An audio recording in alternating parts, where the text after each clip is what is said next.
তোমরা যদি এই মুভিটা ফ্যামিলির সাথে দেখতে চাও একদমই দেখবে না, কারণ এই মুভিতে বহুত খারাপ খারাপ সিন আছে ভাই, যেগুলা তোমরা ফ্যামিলির সাথে দেখতে পারবে না। তো বন্ধুরা, হলিউড থেকে একটা নতুন মুভি আছে, মুভিটার নাম হলো দি হাউসমেট। তো মুভিটা দেখে আমি কমপ্লিট করছি। তো মুভিটা কেমন আছে সেটাই আলোচনা করবো তোমাদের সাথে। তার আগে বলে দিই, তোমরা যদি মুভিটা দেখতে চাও অ্যামাজন প্রাইম ভিডিওতে যা দেখতে পারো, সেখানে হিন্দি ডাবিং অ্যাভেলেবেল আছে। এই মুভিটা দেখার জন্য তোমাদেরকে 2 ঘন্টা 13 মিনিটের সময় দিতে লাগবে। এটা একটা সাইকোলজিক্যাল থ্রিলার ফিল্ম। যারা যারা হলিউডের সাইকোলজিক্যাল থ্রিলার ফিল্ম দেখা পছন্দ করো, তাদের জন্য এই মুভিটা খুবই ভালো হবো।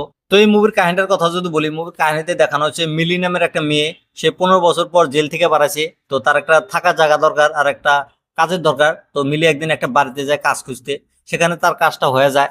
সেখান থেকে তাকে অফার করে যে তুমি আমার বাড়িতে থেকে কাজ করো, তোমাকে আমি ভালো টাকা দেবো। আমার বাড়িতে টিভি আছে, কাপড় চোপড় আছে, তুমি এগুলো ইউজ করো। সে কারণে মিলি রাজি হয়ে যায়। সে বাড়ির যে মালকিনটা আছে, সেই মালকিনটা অল্প সাইকো টাইপের, খারাপ ব্যবহার করে চাকরের সাথে। তো সে বাড়ির যে মালিকটা আছে, মালিকটা অল্প ভালো আছে। এর থেকে বেশি জানতে হলে তোমাদেরকে এই মুভিটা দেখতে লাগবে। তো এই মুভিটা আমার কাছে কেমন লাগছে যদি বলি, এই মুভিটা কিন্তু আমার কাছে ভালো লাগছে ভাই।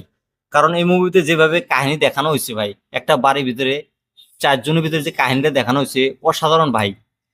একটা মালকিন চাকরের সাথে কি ব্যবহার করে সেটা যদি দেখতে চাও, তোমরা এই মুভিটা দেখো। সত্যি একদম রিয়েল কাহিনীর মতো কাহিনী দেখাইছে এই মুভিটার ভিতরে। এই মুভির ভিতরে এই যে বাড়ির মালকিনটা আছে, মালকিনটা যেভাবে ব্যবহার করে তার সাথে, তাকে ফাইন ধরে যদি একটা ভুল করে। সে বাড়ির যে মালিকটা আছে, মালিকটা অল্প ভালো টাইপের, চাকরটাকে সবসময় সহায় করে। যদি কোনো একটা ভুল করে সহায় করে দেয়। তারপর যে মালিকটা আছে, মালিকটা কিভাবে তাকে ফাঁসায়, ফাঁসায় নিয়ে বাড়ির ভিতরে আটকে রাখে, সেটা যদি দেখতে চাও তোমরা এই মুভিটি দেখো ভাই। Danger movie, danger. অসাধারণ কাহিনী দেখাচ্ছে ভাই। এই মুভির ভিতরে যে লাস্টের ক্লাইম্যাক্সটা দেখানো হয়েছে ভাই, অসাধারণ। সে বাড়ির মালিকটা, সেই মালিকটা লাস্টে যেভাবে জাত দেয় রে ভাই, যেভাবে শাস্তি দেয়, দেখলি তোমরা অবাক হয়ে যাবে ভাই। অসাধারণ মুভি ভাই। এই মুভিটা কিন্তু সেকেন্ড পার্ট আসবো ভাই, লাস্টের দিকে ক্লু দিয়ে থেকে গেছে। অসাধারণ একটা কাহিনী। এই মুভির হিন্দি ডাবিং কিন্তু খুবই ভালো হয়েছে। তোমরা যদি এই মুভিটা ফ্যামিলির সাথে দেখতে চাও একদমই দেখবে না, কারণ এই মুভিতে বহুত খারাপ খারাপ সিন আছে ভাই, যেগুলা তোমরা ফ্যামিলির সাথে দেখতে পারবে না। মুভির কাহিনীটা নতুন কাহিনী, কিন্তু এই মুভিটা ফ্যামিলির সাথে দেখা অসম্ভব। এই মুভির সিনেমাটোগ্রাফি খুবই ভালো আছে, ডাইরেকশন খুবই ভালো।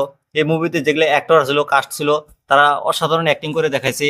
আর এই মুভির ভিতরে BGM sound, music, background music সবকিছু টপ ক্লাস ছিল। তো মুভিটা যদি তোমরা দেখছো, কমেন্ট করে জানিয়ে দিও মুভিটা কেমন লাগছে। আর যারা যারা দেখো নাই, তারা দেখো, দেখে নিয়ে আমাকে কমেন্ট করে জানিয়ে দিও মুভিটা তোমাদের কাছে কেমন লাগছে। আর আমার রিভিউটা কেমন লাগছে সেটা তোমরা কমেন্ট করে জানিয়ে দিও। আর এরকম রিভিউ দেখার জন্য আমার চ্যানেলটা সাবস্ক্রাইব করে দিও।